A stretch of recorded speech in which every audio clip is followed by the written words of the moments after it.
Last moments for a mountaineering Australian couple on Mount Everest.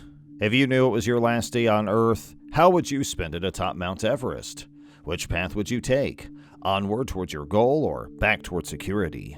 Follow an Australian couple as they face the ultimate question: how far would you go in pursuit of adventure and glory? At first, Robert Gropel attributed Maria Strydom symptoms to sheer exhaustion from their Everest expedition. The Australian pair had stopped at an altitude of almost 8,000 feet because Strydom felt she was too exhausted to continue. Gropel solicited her approval before continuing on to the peak. Neither of them realized that Strydom, age 34, was succumbing to altitude sickness rather than simple fatigue. Marissa and Robert were frightened and excited as they stood at the base of the gorgeous mountain. They knew the risks and great physical and mental challenges ahead, but their unrelenting commitment drove them onward. Marissa and Robert began their ascent with cutting-edge gear and a crew of Sherpas cautiously traversing the dangerous terrain. Altitude and cold made every step a test of their endurance and resilience. They acclimated to the hard environment and gained altitude over the course of a few weeks. Each day's thinner air made breathing harder. The spectacular grandeur and the strong sense of accomplishment at reaching the summit kept Marissa and Robert going. Climbing was difficult. Avalanches, icy crevices, and fierce storms tested them. Their thorough planning, persistent determination, and mutual support got them through the toughest times. Their shared aspirations and support for one another during doubt and fatigue enhanced their relationship. Marissa's mountaineering skills and Robert's knowledge helped them make decisions and overcome problems during the adventure. After weeks of perseverance, Marissa and Robert reached the summit of Mount Everest. As they looked out over the planet from its highest peak, they felt immense pride and wonder. Their accomplishment made all their trials and sacrifices seem inconsequential. As with the ascent, the descent required caution and precision. Marissa and Robert returned to base camp after a life-changing event with their team's help. Dr. Marissa Strydom and her husband, Robert, May 2016 Mount Everest trek showed the power of shared adventure and the human spirit.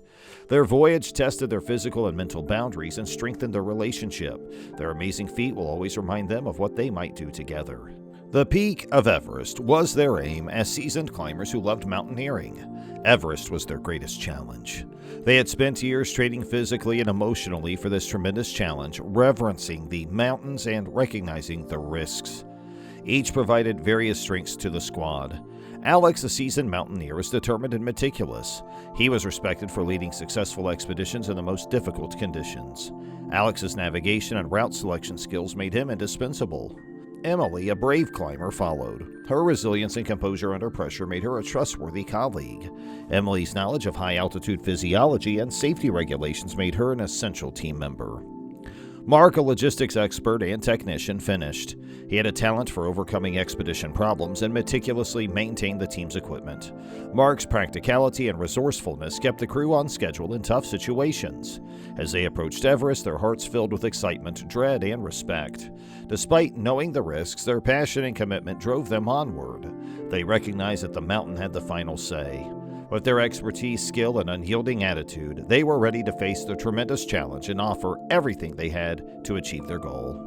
After the 2015 Nepal earthquake, Sarah and Michael faced many hardships. The earthquake ruined the climbing season. Sarah and Michael, keen climbers, planned a Himalayan adventure to summit one of the world's highest peaks. The earthquake, which caused massive avalanches, dashed their hopes. Base camps and access routes were devastated, making trips risky. The pair had to decide after the earthquake. The mountain's considerable damage and closure made their trek unviable. Despite the setback, they were resolved to find other methods to help Nepal rebuild. Sarah and Michael switched to humanitarian work after seeing the need. They joined humanitarian organizations to help devastated areas rebuild. They navigated difficult terrain and helped rural villages with their mountaineering experience and local understanding. Their mission was fraught with challenges. Damaged infrastructure and communication networks made relief efforts difficult to coordinate. Access to isolated locations made aid distribution more difficult. Despite these hurdles, Sarah and Michael worked tirelessly to bring relief materials, medical attention, and support to people in need. Nepal's climbing season resumed as rehabilitation work progressed. Despite their humanitarian work, the pair remained determined and resilient. They helped reconstruct Nepalese lives and communities. Sarah and Michael overcame seismic obstacles and found a new purpose through altruistic effort. They learned resilience and compassion in Nepal. As they confronted difficulties together, their love and dedication to each other and the world deepened. The mountaineers reached Camp 4 at over 8,000 meters after weeks of acclimatizing and climbing. Their voyage was difficult, testing their physical and mental boundaries. Acclimatizing prepared them for the severe environment at such high altitudes. They gradually acclimatized to the thinner air and lower oxygen levels by stopping at numerous camps. It was tedious but required to reduce high-altitude climbing risks. Camp 4 was a vital waypoint on the edge of the death zone when oxygen was limited. It was barren and cruel where every breath cost. The mountaineers had endured weariness, frigid temperatures, and avalanches to reach this point. They couldn't afford to relax. Camp 4 was just a step toward the summit. Despite their tiredness, they had to continue since the mountain would not compromise. Mountaineers clustered for support. Despite their exhaustion, they were determined. They knew every instant at this altitude risked their lives. Their mutual objective buoyed them despite the persistent cold. As they rested and prepared for the final push, the climbers looked up on the peak, which seemed close but otherworldly. The hazardous hills above dwarfed their previous obstacles. The mountaineers prepared for their next stage with enthusiasm and apprehension.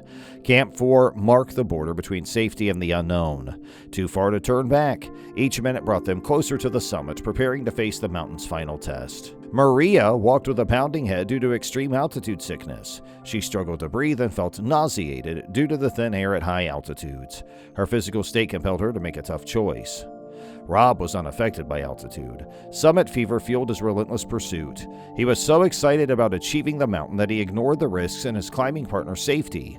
Maria understood she had to put her health first. She reluctantly stayed at the south summit, which gave her mixed feelings. She saw Rob shrink as he walked away. Maria found peace in the south summit's stunning outlook.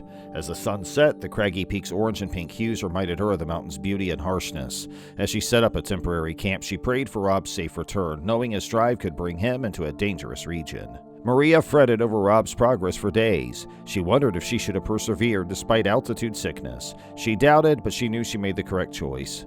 Rob summited. He was thrilled, but he knew he had risked his life. Maria admired and worried about her climbing partner. Maria, exhausted but relieved, welcomed Rob. He looked exhausted and sounded regretful. Their reunion was bittersweet as they embraced. They descended the perilous slopes together, demonstrating mountaineers' tenacious spirit and the delicate balance between ambition and caution in nature's obstacles. As they were going down, Maria fell, and her screams echoed over the harsh terrain. Rob acted instinctively. He sped down, pulse pumping on adrenaline and desperation. He grabbed Maria and cradled her. As he cradled her lifeless body, he felt anguish and astonishment that their dream had died with her. His voice choked as he whispered sadness and love. Rob mourned Maria in that terrible environment. The harsh environment that had challenged their resilience now mocked him, reminding him of the cost of their courageous endeavor. Losing his best friend changed Rob's life. He wept for Maria and carried her memory, permanently scarred by the catastrophe in these hard mountains. That's going to do it for today's video. Thank you for watching, and please subscribe if you want to watch more.